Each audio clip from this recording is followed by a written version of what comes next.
This morning, we're starting a new series that's going to be going throughout our summer, and the idea is that we're dialoguing with differences, and this is the idea that conversations that actually move people. And truth be told, you think about the conversations that you have, especially now in our world, where it's becoming increasingly polarized.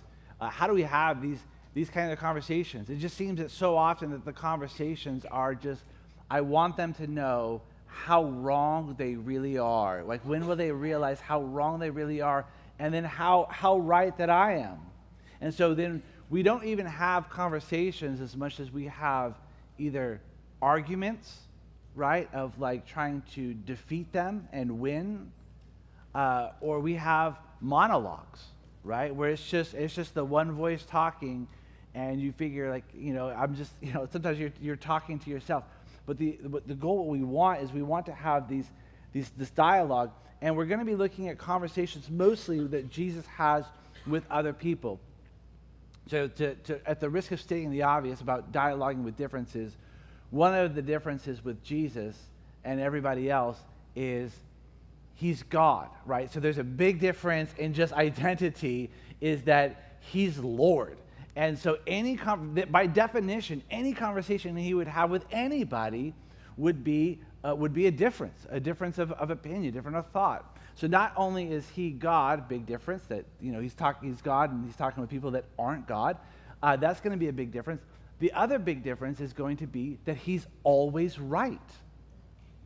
He's God and he's always right. Because I think a lot of times with our conversations, you go, but I know that I'm right. And I go, just because you know that you're right doesn't necessarily mean that you're right. In fact, we will know in all of these conversations this morning included that Jesus knows that he's right. Of course he knows that he's right. But then notice how he then still approaches these conversations. And you know that Jesus is right. I mean, it's like one of the first things they teach you in Sunday school. Like, the answer is Jesus. Or if I were to say, who's right, Jesus, or you'd be like, I already know the answer, is Jesus. He's always right. So all of these conversations, he'll always be right. And in this polarized world, I think that the ability to have a dialogue with different people is an increasing social skill of like survival. Especially for those of you that are here that live in this great state of California. Is that you go, man, it's different. And just when you think it can't get any more different, it does. And you think, how can I continue to live and have conversations with other people that are in this world? I go, well, I think we're going to look at some things that will help us, equip us for just that. So when we dialogue with differences, here's probably the hard truth, is that conversations become harder, right? It's one of the things with COVID, I was telling a pastor friend during COVID, I go, you know what I miss? I said, I just miss easy conversations. I would just wish I could have an easy conversation. It just feels like every conversation I have right now is hard because there's so many differences that have come to the surface. And truth be told, is that the conversations, when there's differences, they are harder. There's greater opportunities to be misunderstood. And so just because it's hard doesn't mean that it's not good. It can be exhausting. And by the way, most of your conversations, the vast majority of your conversations, will be with people who think very similar to you. That's why the conversation's easier, right? But what happens is because we want easy conversations, then we avoid hard, difficult conversations. And what we see about Jesus, although he spends most of his time with his disciples, he does spend a lot of time in these hard, difficult conversations. And by the way, not only should we not avoid them, I think that there's values that come with these difficult, hard conversations with people that are different with us than us. I think one of the things that it does is it cultivates in us some sort of compassion. Because I don't know if you know what happens is when you don't talk with people that are different than you, then that different person just becomes this figurehead, this straw man that's easy to knock down. And when you actually talk with people with real dreams and real thoughts and real ideas and real loves and hates and values, you realize that they're very real and they're very different than you, but they have equal value with you. So I think it cultivates compassion. it also helps you get out of your own echo chamber. You know, this as echo chamber, as you've not heard that term, but this idea is that what you say is all that's being done is you surround yourself with they'll just repeat back to you what you said. And so what happens is so many times the conversations just become rallying points, right? And truth be told, that feels good. But the problem with an echo chamber is, one, you're never challenged, and two, you're led to believe that you're more right than you really are, right? Because it's like, everybody agrees with me here in this circle, right? And what happens is you're looking for ralliers, but nobody ever challenges you. And by the way, know this, no one's ever really grown because they had a rally and support. A lot of people have grown because you've been challenged. And so I think one of the ideas, even embracing these difficult conversations with differences, is that we actually embrace this challenge. The other thing that it does, is I have found to be true, is when you dialogue with differences, is what it does is it helps really affirm, and refine your own beliefs. And so this idea, like, I'll have a conversation with somebody that's very different than me, and I'll express what I believe, hopefully graciously listen to what they believe. And a lot of times, truth be told, I feel more confident, not in an arrogant way, but more confident in what I believe, because I was able to say it. I was able to do my best to graciously, hopefully, communicate it. And I'll walk away going, and I'll hear what they believe. I'm like, thinking in my head, that's crazy. But now I feel more affirmed in what I believe. More affirmed often, and then often, probably more than that, more refined. Because I find a lot of times in those conversations is I'll say something, and they go, so you're saying, I go, no, I'm not saying that. I want to change that word. And so instead of saying this, I would actually rather say this, which I think helps bring some clarity and maybe bring some nuance. And so where maybe before I was very black and white, maybe I'll add part to my conversation that would help nuance what I'm trying to say. And so really what I'm trying, all of this is that I think we can grow in these places where we can have these dialoguing with differences. And as a Christian, we should be the most equipped to do this. And I think a lot of Christians, unfortunately, are terrified of having conversations with people that are different than them. And I think, truth be told, if we are who we say that we are, and we are rooted in the truth, we are the best equipped to have these kinds of conversations, and we should be terrified by them. And a lot of times Christians are. And as we see in the Bible, in the gospel specifically, the inability to engage in conversations with people who are different than you is a greater critique on you than the person that's trying to engage. If you notice, we're not going to see this morning, but if you notice that it's actually Jesus is willing to engage in conversations, it's the Pharisees who end up quiet. The Pharisees, when Jesus asks a question they didn't respond. And that's a critique on them more than it is a critique on Jesus. So, with all of that being said, we've set our series up well. We're going to look at our first conversation. If you've got your Bible, turn with me to Mark chapter 7. We're going to look at a story between Jesus and the Syrophoenician woman.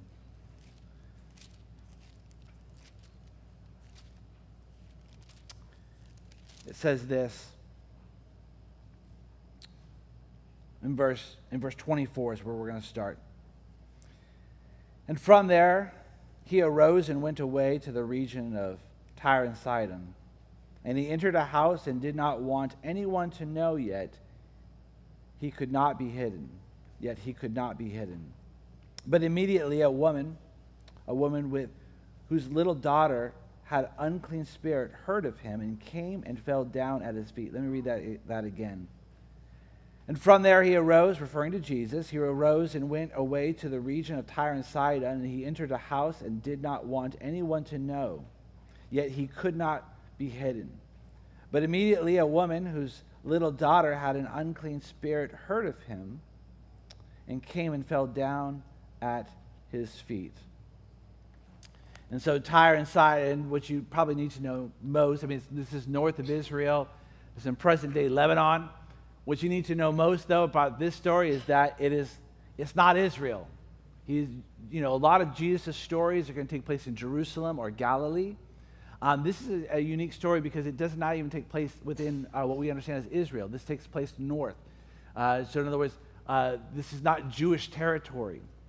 If you are reading Mark chapter 6, what you'd find there is that Jesus had sent out the 12 disciples. He says, now I want you guys to go out and I want you to do ministry.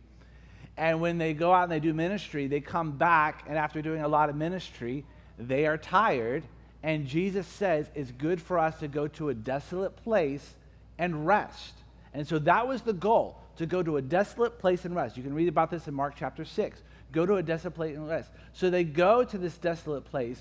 People hear that they're going to this desolate place, and guess what happens? They all show up. 15,000 of them, roughly. 15,000 show up at this desolate place. Now, what happens to a desolate place when 15,000 people show up? It's not desolate anymore, right? All of a sudden, there's a great population. It says that they recognize them. And by the way, this is the story where Jesus feeds the 5,000. Well, it was 5,000 men, so probably about 15,000 people. So this is the story where Jesus feeds the 5,000. But notice at the beginning of that story, what happened is that Jesus like, man, we got to get away. We got to get some rest. You guys just came back from a ministry trip. Let's do that. They get there. There's 15,000 of them, and they're supposed to eat. This would be kind of like you, long day at work, long, hard day at work. All you want to do is go home and binge watch a show. That is all you want to do. You get home, and like as soon as you walk through the door, your spouse is like, so I invited 10 people over for our dinner party. You're like, oh no, I can't even. I'm just going to go upstairs and you can do this, right? I mean, and then multiply that by about 1,500, and that's what's happening here. So then Jesus feeds the 5,000. Jesus puts them in a boat to go to the other side, I think, once again, to get rest. They get to the other side, and guess what happens? People know that they were going there, and they swarm them. And so they leave there, and guess where they go? Right after that story, guess where they go? That's why it says, and then they arose. And so then they bounce up to where? Outside of Israel. They're thinking, we have to leave the country to get some rest. And so they leave the country, hoping that nobody will know them. And it says immediately, this woman, she comes and she wants to get to Jesus because she has a sick child. And a child is demon-possessed. Now, those of you that are parents here, you know that you would do anything. You'd go and you have gone to any lengths, any bounds, whatever it would take to get the help that your child or grandchild needs. This is where she is. And so what I want you to see, though, in the first part of this series is that, with Dialoguing with Differences, is that this conversation is not taking place on Jesus' home turf. Most of all of the other conversations will take place in Israel. This is the one that does not. And so Jesus leaves there, hoping to get some rest, maybe trying to fly under the radar. He gets to the house. Immediately, a woman says, comes and says, would you heal my child? Verse 26. Now the woman was a Gentile, a Syrophoenician by birth, and she begged him to cast the demon out of her daughter. And so not only is this unfamiliar territory, this is a Gentile woman. Now, for those of you who are unfamiliar, Gentile is a fancy way of saying a non-Jew, right? So if you ever hear the term Jew and Gentile, that's a way of saying everybody. This is Jews and non-Jews. But even this idea of Jew and Gentile, this Jew and non-Jew, it's a way of saying, it's a way of creating sort of this class system. There's a Jew, and especially in their minds, and then there are the Gentiles, right? And so even by saying everybody, Jew and Gentile, you're making some sort of value statement. Even if I were to say something like, well, there are Americans and then there are non-Americans, right? You'd be saying something in that statement, or you were to put any sort of ethnicity in that. You'd be saying something in that statement. And so even to say she's a Gentile, it's a way to alert this culture she's not a Jew.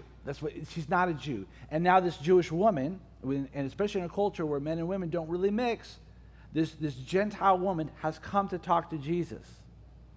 And so the Jewish people, they are the people of Israel. They have this special relationship with God. The Old Testament makes it very clear that the Jews, the Jewish people, the people of Israel, they are the people of God. The issue becomes, specifically in the Gospels, is that, especially in some of the Old Testament, is that often that people thought that the ministry of the Messiah was to reestablish the greatness of the nation of Israel. And actually, Jesus is getting to this. You're going to miss it. It doesn't here in this passage. There's other places, but you're missing the point. The Messiah has not come to reestablish the greatness of Israel as a people. The Messiah has come to the Jewish people, but to be a blessing to the world. And by the way, that was always the point. That was always the point. The point was that not that Israel or the Jewish people were the terminal of God's blessing, but that they were the conduit of God's blessings. That God would bless the world. This was the promise to Abraham, that God would bless the world through Abraham. And so then he creates the people of Israel. He blesses through the people of Israel. And then the Messiah, Jesus, comes as a Jew to bless not only the nation of Israel, but to bless the world. By the way, this is what's so shocking in John 3:16, the verse that people love to memorize, that God so loved the world. And we, as most of us here, right, as good Gentiles, we're like, yes, the world. But to a Jew, that would have been a shocking statement. That God so loves Israel? No, that God so loves the world.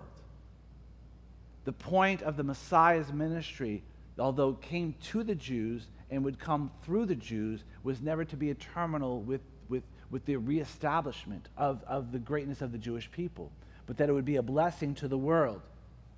And so this conversation could be no more different, right? This is a Jew and a Gentile. Jews and Gentiles see the world very differently. Different gods, different values, different holidays. This is a man and a woman. Did you know that men and women think very differently? Adam, men and women think very differently. We thank the Lord, right? It's good to be in a marriage. As I told my wife, I said, do we think differently on something? There you are. We think differently. I'm like, where is she? Is she even here? You typically sit there. I look there. I'm like, it's Garrett. I was like, here's my wife. I'm like, whoa, wait, hold on. She's not there. All right. But I told her, I said, hey, look, it's like we don't need two of me in the relationship. One of me is enough in the relationship. It's good that we think differently. And we want to have that be a value, not even, that's not a detriment to the marriage, but that's actually a value to the marriage. And so this could not be any more different. They're not in Israel. This is a Jew and a Gentile, a man and a woman, and she wants something very specific. She wants her daughter to be healed from this demon. So she said to Jesus, would you do that? And then verse 27, and he said to her, let the children be fed first, for it is not right to take the children's bread and throw it to the dogs. Let me read that again. And he said to her, let the children be fed first, for it is not right to take the children's bread and throw it to the dogs. Now, this may come as a shocking statement to you. And I know what you're thinking, because you're like, whoa. I know what you're thinking. You read this and you go, that doesn't sound right. And you go, yeah, it's a shocking statement to you, because I know what you're thinking. I know what you're asking. You're thinking to yourself, wait a minute, dogs don't eat at the table? I thought dogs eat at the table. No, listen. There are some cultures where dogs don't eat at the table with the family. I know, barbaric. There are even some cultures where dogs don't even have their own parks. I know. They don't have their own beds in some cultures. They don't have strollers in some cultures. They don't have their own salons in some cultures. They don't have their own professional chefs in some cultures. I know, crazy. In fact, it was a while ago. We were walking, and there's this new dog bakery that's opened up in Natomas, and we were walking by, and I told Jenny, I said, "This is why the world thinks we're crazy. We have a dog bakery." And I said that right before we went in and bought 2 dog treats that looked like cupcakes. I'm like, this is why the world thinks we're crazy. I will have 2, though. I'll have 2 of those, please. And so, no, yeah, this is a different culture where they don't see dogs as pets. Dogs are unclean. But what I love about this statement here is something has universally been true, specifically about dogs, is that they know where to hang out to get the food. The dogs know. You hang out by the kids, they're little dropping machines, and they're just going to then like the crumbs are going to fall, and then your little toddler, they realize at some point that it becomes a game. Yeah, it's like you give them the food, they pick the food up, and they go boop, and they have this great relationship between the dog and then this little toddler. And so this is actually, I love this, because what Jesus is doing is he's painting this picture that it does span time and space. That dogs hang out by the kid to get the food. Now, this is not, in this culture, there would be some sort of household dogs. This would be some sort of household dog because it's inside the house, right? There are unclean dogs running the streets. You can go to parts of the world right now where they have pets that are in the house, but there are dogs that are roaming the street, and those are not clean dogs. And so there is a little bit of a difference here in this short parable that Jesus gives. But the actual shocking statement right here is what? Right? Is that Jesus gives her this short parable. He says that it's not right. It's just not right. Let the children eat first. And it's not right to take the children's bread and throw it to the dogs. And so you think, well, in this analogy, in this parable, who is she? She's the dog. And that's actually the shocking statement, because Jesus has just called this Gentile woman, and some would say even a derogatory term, but a dog. And what's interesting is that in a lot of Christian circles and non-Christian circles, people will use this story, and either one, they'll pretend like it doesn't exist because it's a little embarrassing, or 2, they'll use it to critique Jesus. Look at Jesus here. Look at what he does. And here's the beautiful thing. We neither need to be embarrassed by it nor criticize the Lord for it. And what we should think to ourselves, if it doesn't sound like Jesus, which it doesn't sound like Jesus, it should tell you that something else is afoot. Something else is afoot. And know this, is that what Jesus is doing here, we think about dialoguing with differences, what Jesus is doing is he is keeping the end in mind. He's got a bigger thing in his brain that's going on, I think, in this conversation. And I think what he's doing in this moment is keeping the end in mind. Keeping the end in mind for this woman, keeping the end in mind for the disciples. And by the way, this is one of the things that we do not do when we dialogue with differences. What's the end goal of the conversation? Well, I'll tell you the end goal of the conversation is that they would realize how wrong they are and how right I am. I go, that's going to be divisive. What's the end goal of your conversation? The harder the conversation, the clearer the goal that you need to have. In fact, some of you in this room, I've sat with you. You go, how do I have this hard conversation? I go, what do you hope to accomplish? What's the goal?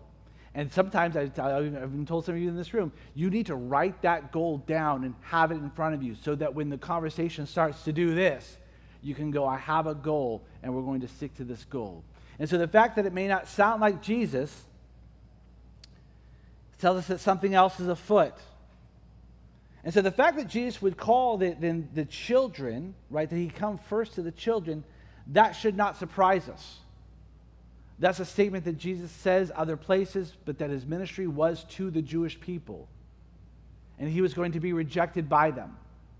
And then he was going to then be crucified in that rejection. And then he would be raised from the grave, right? The resurrection. And in the resurrection, what does he tell them in the Great Commission? Right? That I want you to go to you're going to take this gospel, this message, you're going to go to Jerusalem, and then Judea, Samaria, and to where? The ends of the world.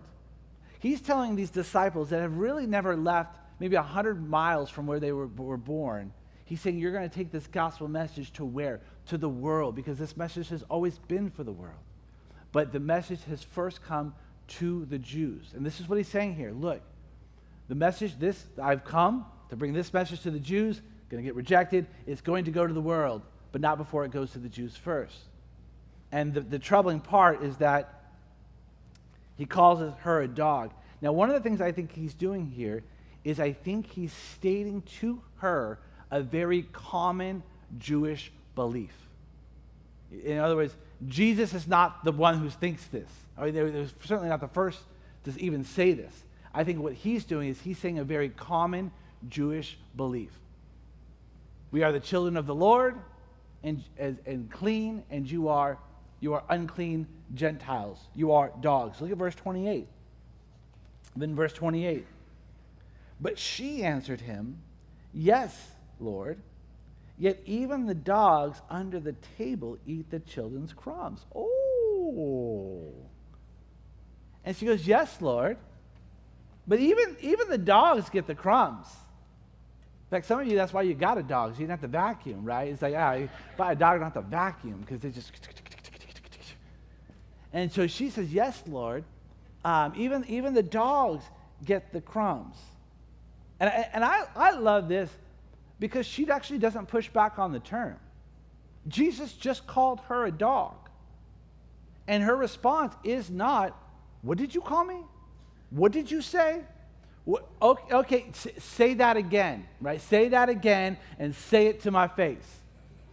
And truth be told, had this happened, this is why one reason I'm glad that Jesus didn't show up first with social media, because had this happened today, we would have had a clip, a 10-second clip of this experience, of this interaction, and we think, the internet is now divided, and I know everything that I need to know about this person and that person and what's happening. What's interesting here is that she doesn't take offense to the term. And I think it's actually, we learn something from her and this dialoguing with differences. Is that she's actually, although what has been said is offensive, she's not necessarily taking offense to that. And what I've found in a lot of conversations now, people are looking to be offended. They want to be offended. And this is true of you too, right? Because if I'm offended and then I become the victim, now when I lash out, my lashing out is justified. And so often, this happens in marriages, I know, shocking, but marriages with children, looking to be offended so that you can take the position of the victim, so that you can justify your lashing out. In a weird way, she doesn't do that. And why doesn't she do that? Because she also is keeping the end in mind. What does she want? She wants everything. She wants her daughter to have this demon to be cast out of her. And so she actually makes a great point. But the dogs get the scraps, don't they? I'm not asking for the meal, Jesus. I'm just asking for a little crumb. And that crumb would then be the healing of my daughter from exorcism. Now look at Jesus' response in verse 29. And he said to her, for this statement, you may go your way. The demon has left your daughter. And she went home and found the child lying in bed and the demon gone. Let me read that again. And he said to her, "For this statement, you may go your way. The demon has left your daughter." And she went home and found the child lying in bed and the demon gone. If you could read this story in Matthew chapter 15. And in Matthew chapter 15, he says, "O woman, great is your faith." In other words, because it didn't sound like a statement of faith, did it? Jesus says, hey, look, it's not right to give the food from the children, that's supposed to be the children, to the dogs. And she says, yes, Lord, true. However, even the dogs get the crumbs. And you go, that didn't really sound like, you've probably heard some statements of faith that didn't necessarily sound like a statement of faith, but it's a massive statement of faith. Because lots of things are being said. One of the things that's being said is that the ministry of the Messiah is also for the Gentiles. Because that's what it says, is that, yes, I understand that they get the food first, but there's going to be other things that are going to be falling that are going to come to the Gentiles, and I'm asking for that now. Her statement of faith is that, one, he is the Messiah. Two, that the ministry of the Messiah is for the Gentiles.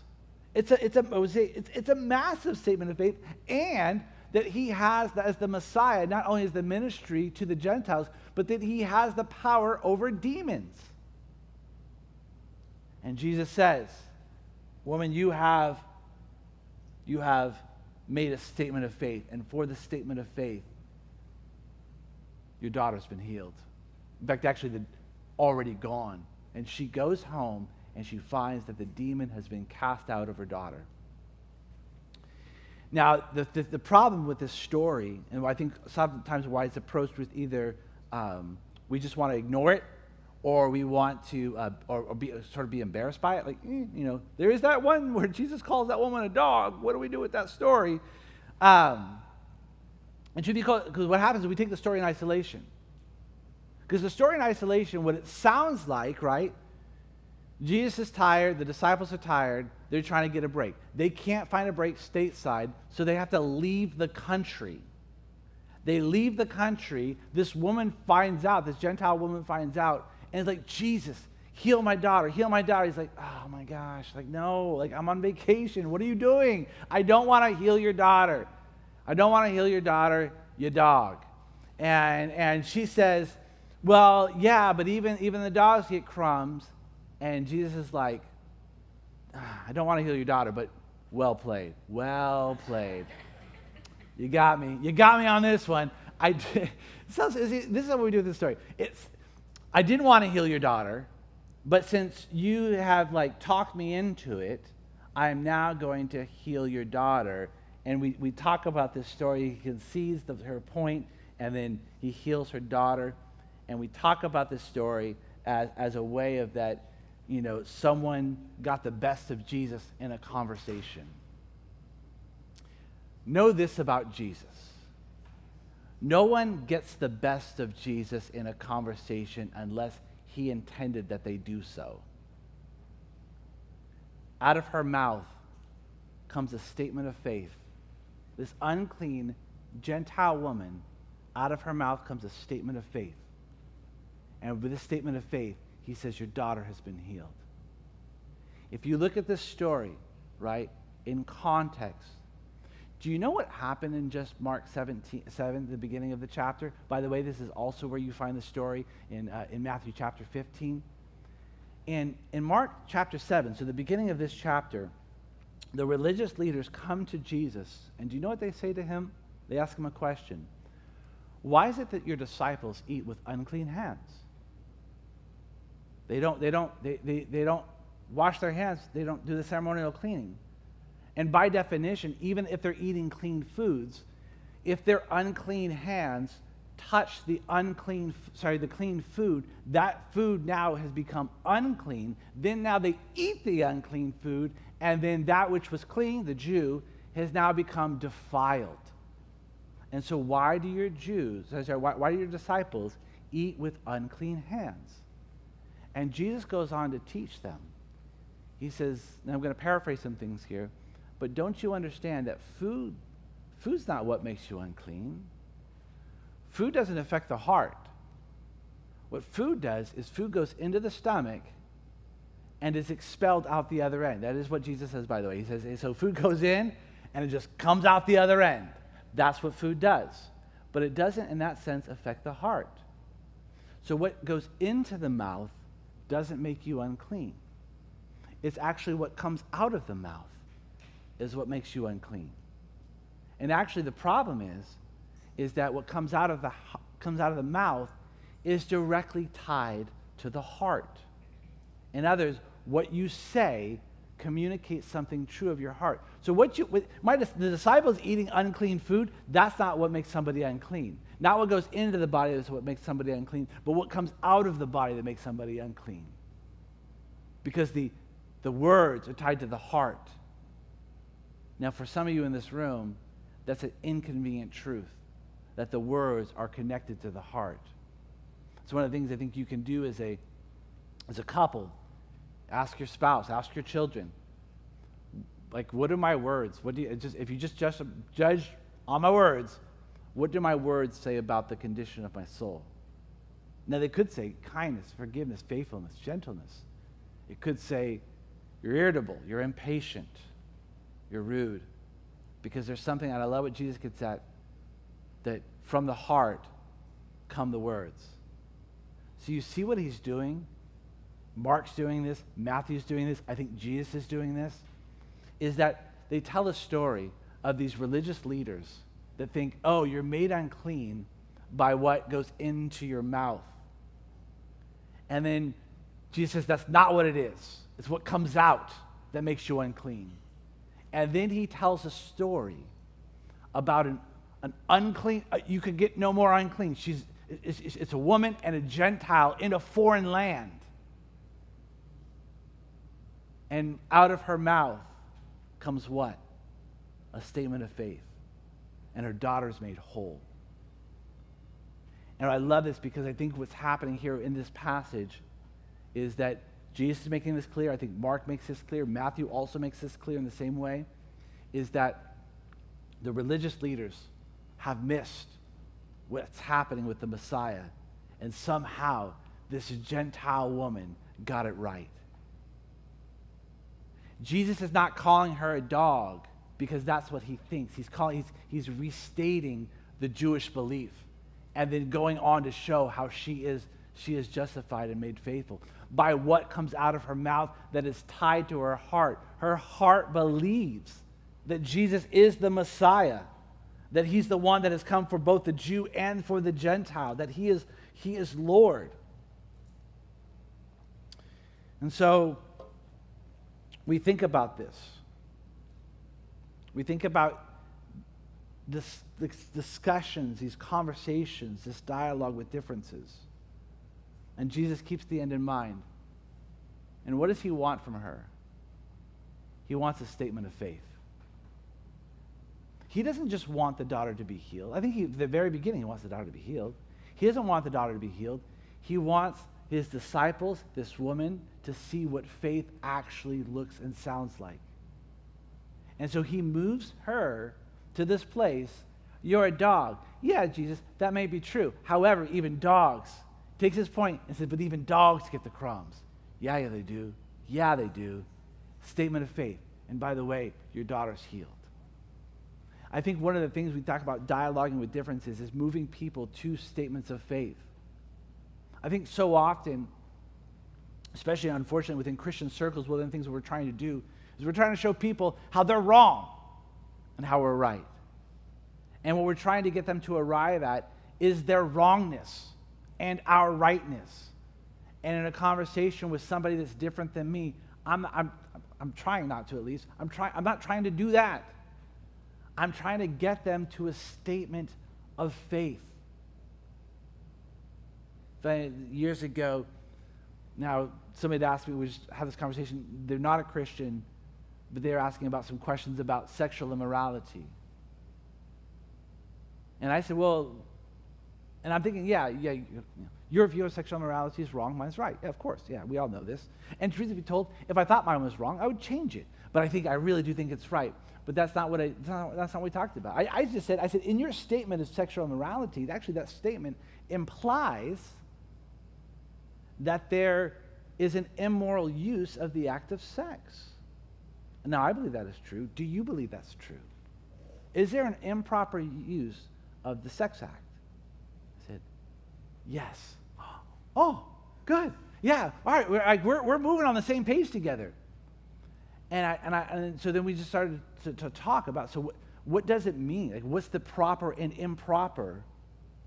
And really what I was trying to do in that conversation is they wanted to, black and white, sexual immorality, I'm wrong, you're right. And I'm thinking, no, I'm right, you're wrong. And I said, well, actually even the statement implies that you think that there is an improper use. Yes, and how do we get there? Now I get there, and what do we base that on? Now I get there by what God teaches in His Word about that there is an improper and a proper use of the act of sex.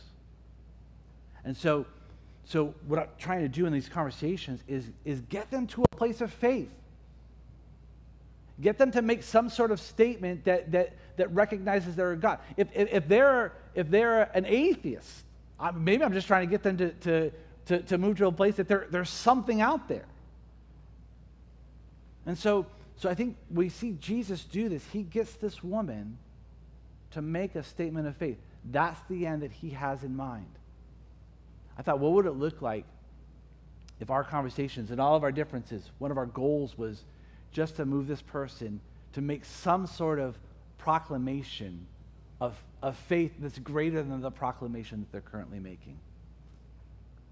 Because what comes out of the mouth is tied to the heart.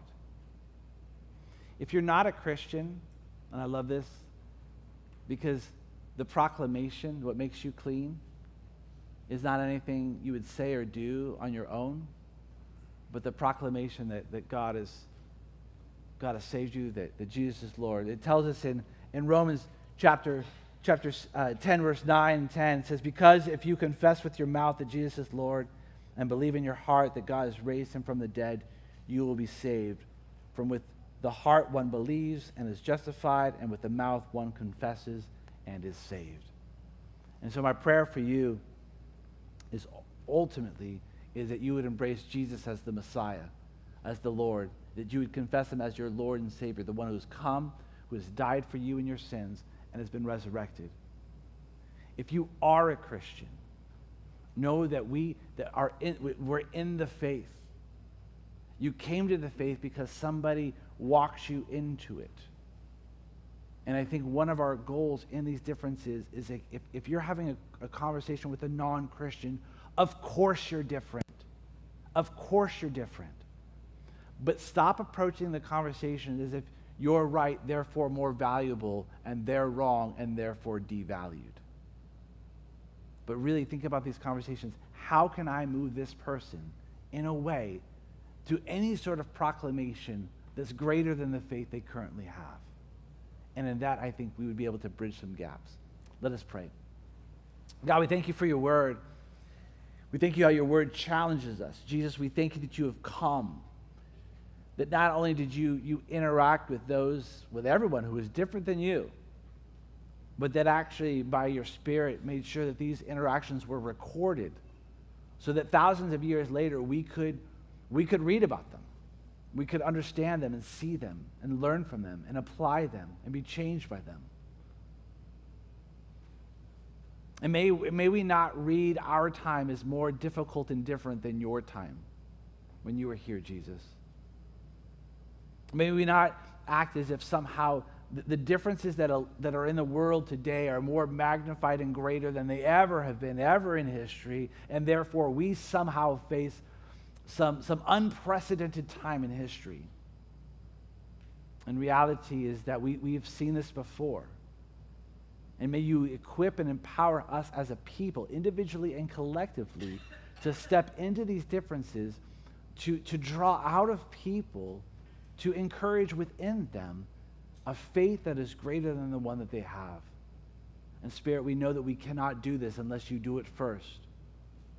And so the differences that are in this room, the relationships that are represented in this room as being different, may Your Spirit go before us and do a work that we cannot do, so that when we engage in the conversations, the groundwork has already been laid And the conversation has already been started before we say a word. And may we implore others to be more faithful than they currently are. And in these conversations, may we be and prove ourselves to be more faithful than we already are. We love you. We pray for these things in your name. Amen. Amen. God bless you guys, and see you back here next week.